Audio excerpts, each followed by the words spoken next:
All right, so you've taken a little bit of time. You've become aware of your settings. You've learned a bit more about each of these areas. Now, let's get a general overlay. Let's just start at the top.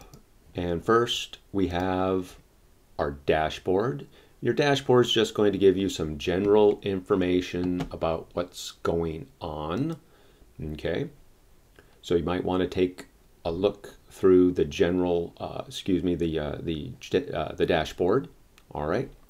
The next is post. This is where post would be, or you would create posts if you are going to include a blog.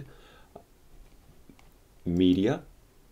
This is where you upload media that is written to the server, which you will have access to. So you can upload your own content. You could also link to content elsewhere on the internet, or else on the web, I should say, if you prefer. Pages. This is where you create the pages which will be your site. The initial install gives you a sample page. We'll come back to this. We have a comments area, then appearance, and the appearance, this is where you can install themes. So you can search for different themes. Okay, so the default 2017, 2019, and what is installed and currently active is 2020. So what I would like you to do to save room on the server is we're just going to work with 2020 for this first exercise. So do not install any other themes. Matter of fact, you should go ahead and delete these extra themes.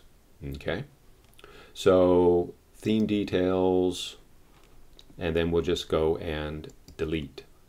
Don't worry, these can be easily installed again. You're not hurting anything. So theme details and delete.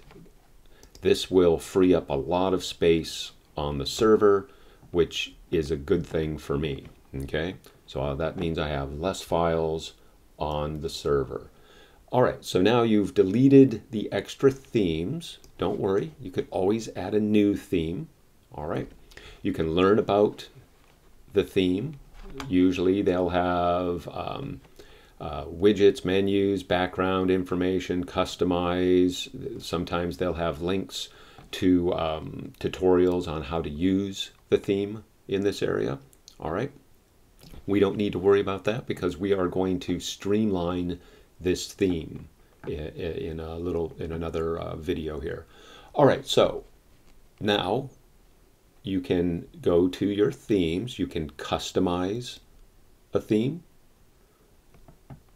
And when you customize a theme, you are now looking at your basic theme, and you can see that you can get at the site identity.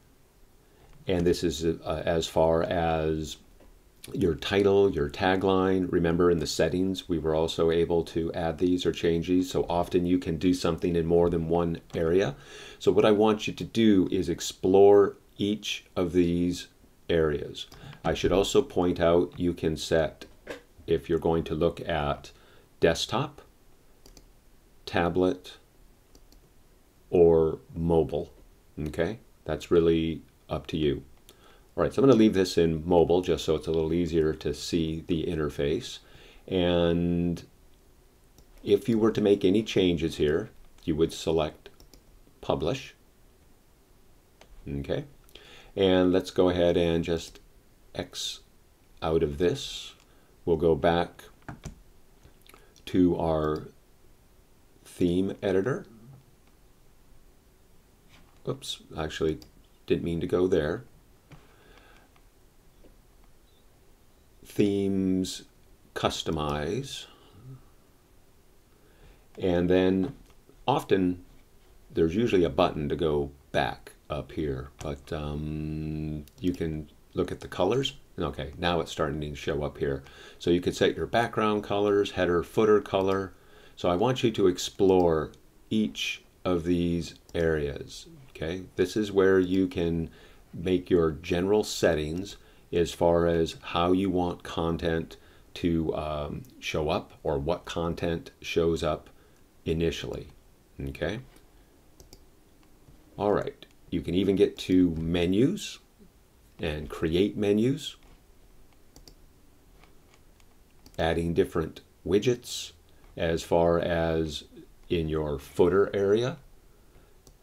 So right now you have what is a default footer area down here, and you can add columns. So what will happen is footer 1 will add content here, footer 2 will add content over here. So this is something else that you can explore. And then your homepage settings.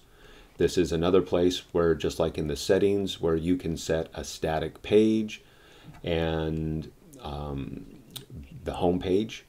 All right. Blog post information, whatever.